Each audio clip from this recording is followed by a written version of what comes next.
मुंबई की रातें जितनी जादुई लगती है उतनी ही खतरनाक भी होती है। इस शहर के शोर के पीछे छुपे सन्नाटे में कुछ कहानियां चुपचाप पनपती है। मगर मैं ये नहीं जानता था कि उस रात मेरी गाड़ी में जो सवारी आकर बैठेगी वो सिर्फ एक सवारी नहीं बल्कि एक ऐसा रहस्य होगी जो मेरे साथ मेरी जिंदगी में हमेशा के लिए जुड़ जाएगी। नमस्कार दोस्तों, मेरा नाम है शशांक और खौफनगर में आपका स्वागत है। अगर आपको हमारी कहानी पसंद आए तो ज़रूर से इसे लाइक और सब्सक्राइब करें और कमेंट करके आपकी राय हमें ज़रूर दें। तो आइए चलते हैं हमारी आज की कहानी की ओर। मेरा नाम नरेश है और मैं पिछले 10 सालों से मुंबई की सड़कों पर टैक्सी चला रहा हूँ। इस शहर में जितनी रफ्तार दिन में होती है उतना ही सन्नाटा रात में पसरा होता है। इन सालों में मुंबई की हर गली हर मोड़ मेरी टैक्सी के टायरों ने नापा है। ऐसी ही एक रात थी वो रात जिसने मेरी जिंदगी हमेशा के लिए बदल दी। उस दिन मैं अपनी नॉर्मल शिफ्ट पर था। रात के 2 बजने को थे। ये वो समय होता है जब मुंबई की चमक दमक भी थक कर सोने चली जाती है। सड़कें सुनसान थी, हवा में हल्की ठंडक थी और गाड़ी के हेडलाइट की रोशनी दूर तक किसी अकेलेपन का एहसास करा रही थी। रात का वो वक्त मेरी रोजी रोटी का अहम हिस्सा है। दिन में टैक्सी चलाने वालों की भीड़ होती है, लेकिन रात की सवारियां कम और ख़ास होती हैं। कभी कोई एयरपोर्ट के लिए जल्दी में होता है तो कभी कोई थका हारा अपने घर जाने के लिए मेरी टैक्सी को रोकता है। उस दिन भी सब कुछ सामान्य लग रहा था। मैं अपनी आखिरी सवारी का इंतज़ार कर रहा था। मेरी गाड़ी बांद्रा के पास एक सुनसान सड़क के किनारे खड़ी थी। चारों तरफ सन्नाटा था, बस कभी कभी दूर से कुत्तों के भौंकने की आवाज़ें सुनाई दे रही थी। मैंने सोचा कि शायद आज ज़्यादा सवारी नहीं मिलेगी। थकान ने मेरा शरीर भारी लग रहा था और मन में घर जाने की जल्दी भी थी। तभी मेरी जेब में रखा मोबाइल अचानक बजा। उसकी आवाज़ उस शांत माहौल में इतनी तेज़ लगी कि मैं चौंक गया। मोबाइल को जेब से निकाला तो स्क्रीन पर एक अनजान नंबर चमक रहा था। थोड़ी झिझक के साथ मैंने कॉल उठाया। हेलो, मैंने धीरे से कहा। उधर से एक धीमी कांपती हुई आवाज़ आई। वो किसी औरत की आवाज़ थी। क्या आप मुझे लेने आ सकते हैं? उसने पूछा। उसकी आवाज़ में कुछ ऐसा था जिसने मेरे अंदर एक अजीब सा एहसास जगा दिया। ये डर नहीं था, लेकिन सामान्य भी नहीं था। कहाँ जाना है? मैंने जवाब दिया। बस मुझे ले चलो, जहाँ मेरी यात्रा खत्म हो, उसने कहा। उसका ये जवाब बहुत अजीब था। कोई भी सवारी इतनी अनसुलझी बात क्यों करेगी? आमतौर पर लोग सीधे सीधे अपनी मंजिल बताते हैं।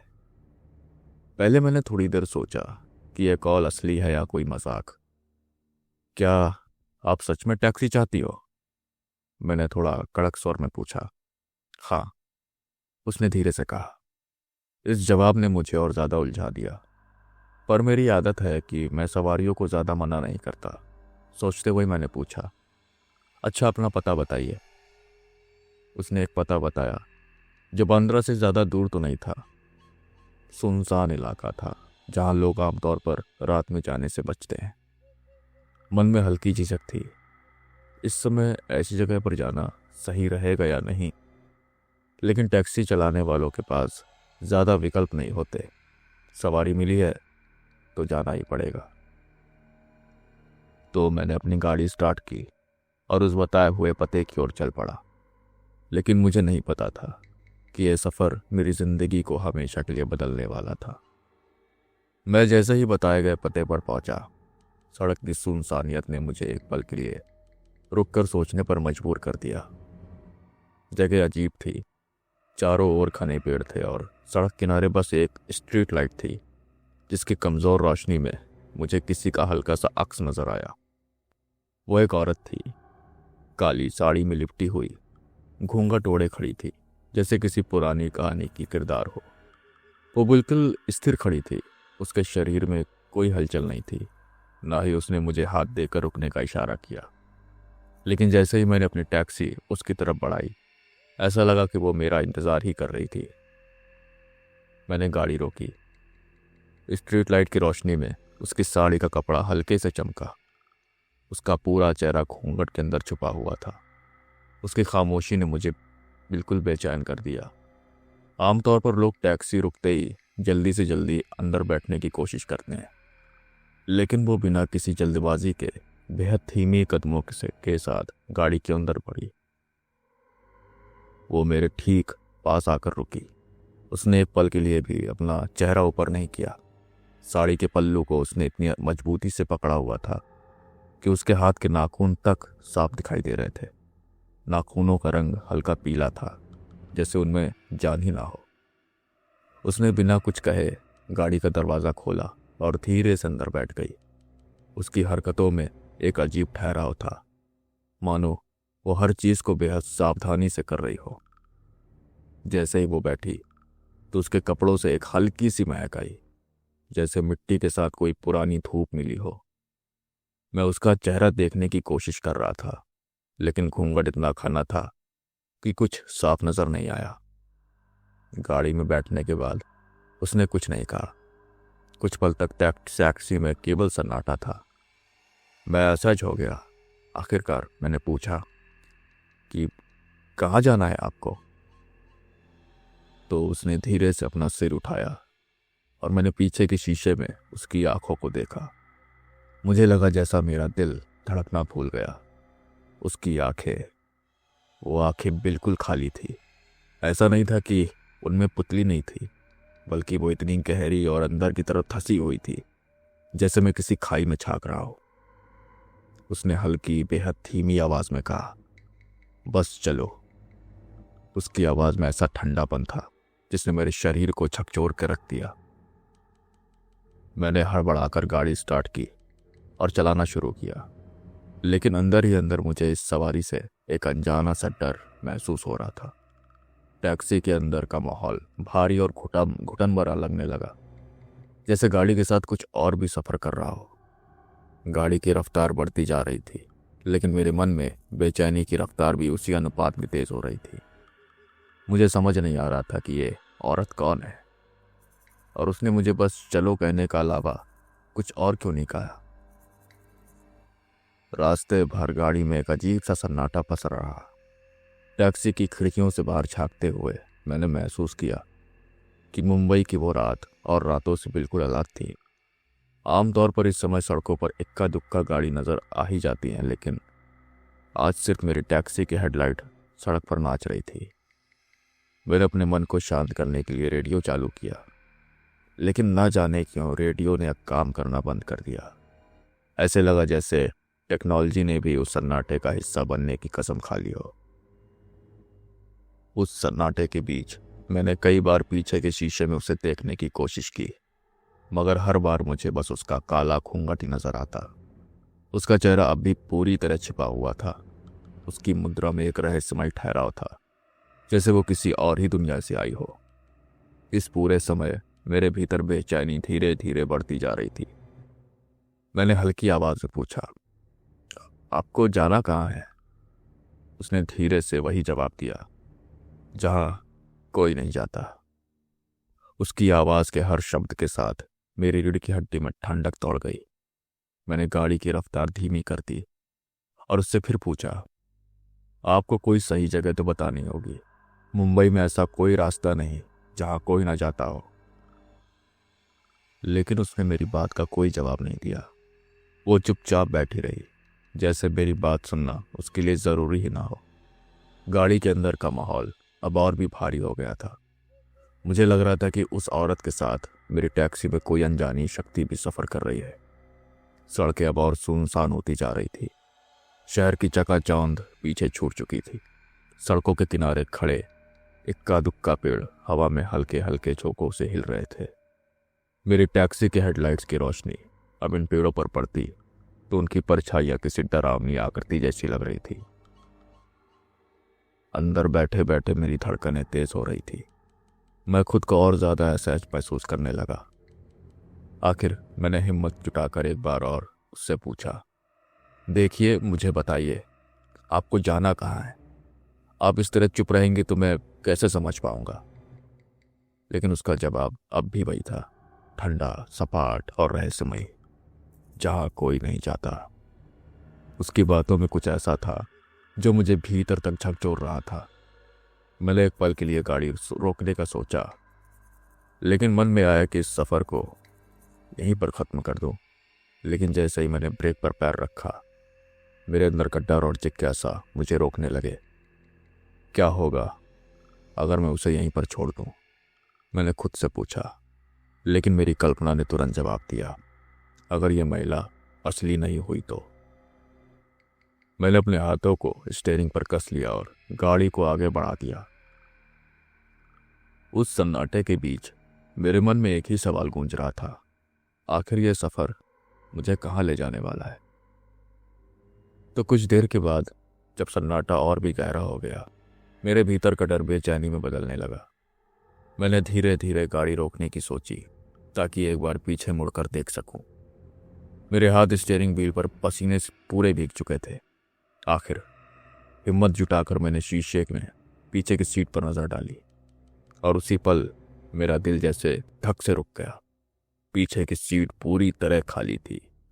वो औरत जो कुछ पल पहले तक वहां बैठी हुई थी, अब वहां से गायब हो चुकी थी।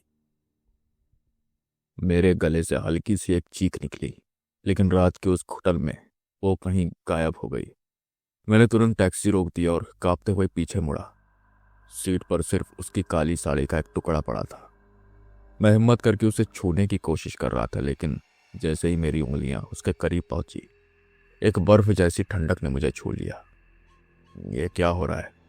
मैंने खुद से बोला। उस ठंडक ने मेरे अंदर एक अजीब सी सिरन भर दी। मैंने जल्दी से साड़ी के उस टुकड़े को सीट से उठाया और सड़क पर फेंक दिया। जैसे ही वो जमीन पर गिरी, हवा में एक अजीब सी आवाज गूंजी, जैसे किसी ने हल्के से रोने की कोशिश की हो। मेरा दिमाग पूरी तरह सुन्न हो चुका था। मैं सोचने की कोशिश कर रहा था कि यह सब क्या था, लेकिन कुछ भी समझ नहीं आ रहा था। किसी तरह अपनी सारी हिम्मत जुटाकर मैंने गाड़ी फिर से स्टार्ट किया और सीधे घर पर पहुंचा अपने। उस रात मैंने अपनी टैक्सी के शीशे में बार बार झांकने की कोशिश की, लेकिन पीछे की सीट अब खाली ही दिख रही थी। अगले कुछ दिन बिल्कुल सामान्य बीते। मैंने खुद को समझाने की कोशिश की कि शायद ये मेरी थकान और दिमाग का खेल था। मेरे साथ ऐसा पहले कभी हुआ नहीं था, और मैंने यह मानने की कोशिश की कि सब कुछ बस मेरा भ्रम था। लेकिन एक रात फिर वही हुआ। घड़ी रात के करीब 1 बजे का वक्त दिखा रही थी।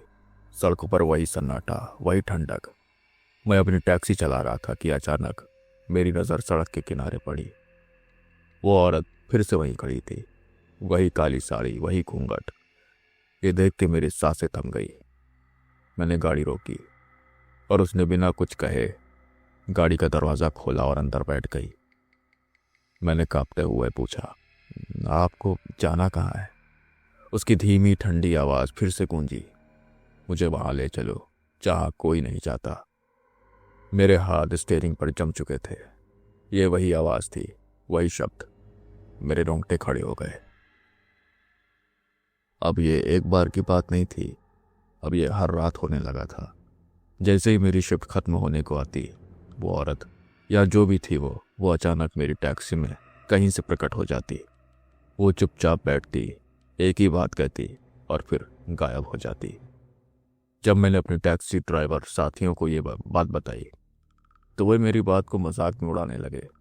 नरेश, लगता है तुझे अब देर रात की ड्राइविंग छोड़ देनी चाहिए, एक दोस्त ने हंसते हुए कहा। शायद तेरा दिमाग ज्यादा सोचने लगा है, दूसरे ने कहा। उनकी हंसी और मजाक सुनकर मेरे गुस्सा तो आया, लेकिन मैं खुद भी उलझन में था। क्या ये सच में हो रहा था या सिर्फ मेरे दिमाग का खेल था? और मुझे पूरा यकीन था कि ये मेरी कल्पना नहीं है, ये सब एकदम सच है। हर रात वो औरत मेरी टैक्सी में बैठती और फिर गायब हो जाती। मैं हर रात इस रहस्य और डर के साथ जीने को मजबूर था। मुझे डर लग रहा था जैसे किसी अदृश्य शक्ति ने मुझे अपनी गिरफ्त में ले लिया हो। एक रात सामने सड़क किनारे वही औरत खड़ी नजर आई। उसकी काली साड़ी हवा में हल्के हल्के फड़फड़ा रही थी और उसका घूंघट अब पहले से भी ज्यादा नीचे झुका हुआ था। मैंने अपनी टैक्सी उसके करीब रोकी। बिना किसी हिचकिचाहट में उसने दरवाज़ा खोला और पिछली सीट पर बैठ गई। इस बार उसकी मौजूदगी पहले से भी कहीं ज़्यादा भारी लग रही थी। माहौल में एक अजीब सी गहराई थी, जैसे कुछ बड़ा होने वाला हो। अब इस बार कहाँ जाना है? मैंने कांपती हुई आवाज़ में पूछा। उसकी धीमी ठंडी आवाज़ गूंजी, लेकिन इस बार उसमें एक आदेश छुपा हुआ था। तुम्हें मेरा एक काम पूरा करना होगा। उसके शब्दों में ऐसा कुछ था जिसने मेरे रोंगटे खड़े कर दिए। उसकी आवाज़ में एक अजीब सा वर्चस्व था जो मुझे मना करने का कोई मौका नहीं दे रहा था। डर और बेबसी के मारे मैंने हामी भर दी। कहाँ ले चल रहा है? मैंने डरी हुई आवाज़ में पूछा। उस रास्ते पर चलो जहाँ कोई नहीं जाता, उसने कहा। तो मैंने अपनी गाड़ी स्टार्ट की और शहर से दूर एक सुनसान रास्ते पर बढ़ने लगा। रास्ता हर गुजरते मिनट के साथ और भी वीरान होता जा रहा था। सड़क के दोनों ओर केवल काले पेड़ थे जो अंधेरे में और भी डरावने लग रहे थे। गाड़ी के हेडलाइट्स के सिवाय कोई दूसरी रोशनी नहीं थी। उसने मुझे बिना बोले इशारा किया कि किधर से मोड़ना है। हर बार उसका इशारा मुझे और गहरे अंधेरे की ओर ले जा रहा था। पक्की सड़क अब खत्म हो चुकी थी और अब गाड़ी कच्चे रास्ते पर हिचकोले खा रही थी। आगे रुको, उसकी आवाज़ ने मेरे हाथों को स्टीयरिंग पर जकड़ दिया। मैंने गाड़ी रोकी और चारों तरफ नजर दौड़ाई। हम एक वीरान इलाके में थे। चारों ओर गहरा डरावना अंधेरा फैला हुआ था। दूर हल्के हल्के धुंध के बीच एक पुरानी खंडर नुमा इमारत दिख रही थी। यहीं रुक जाओ, उसने कहा। मैंने ब्रेक पर पैर रखा और गाड़ी रोक दी। जैसे ही मैंने गाड़ी की लाइट्स बंद की, वो औरत धीरे धीरे दरवाज़ा खोल कर उतरी। उसके कदमों की आवाज़ उस सन्नाटे में साफ सुनाई दे रही थी। वो खामोशी से उस इमारत की ओर बढ़ने लगी। उसकी काली साड़ी हवा के लहराते हुए धुंध में गुम होती जा रही थी। मैं चाहकर भी कुछ नहीं कह पाया। मेरी जुबान जैसे किसी ने बांध दी थी। कुछ ही पलों में वो पूरी तरह धुंध और अंधेरे में गायब हो गई। मैं गाड़ी में अकेला बैठा रह गया, पसीने से भीगा हुआ। पर उस रात के बाद से मैंने उसे कभी नहीं देखा। वो औरत जिसने मेरी जिंदगी को रहस्य और डर से भर दिया था, लेकिन अब जैसे मेरी दुनिया से हमेशा के लिए चली गई।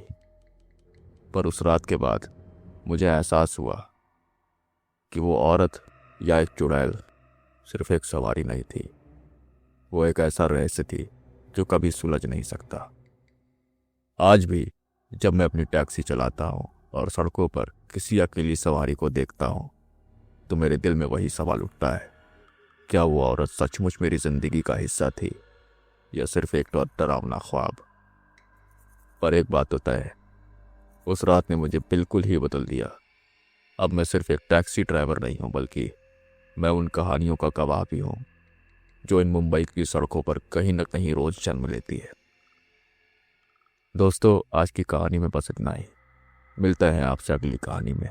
तब तक अपना ख्याल रखें और सुरक्षित रहें। नमस्कार।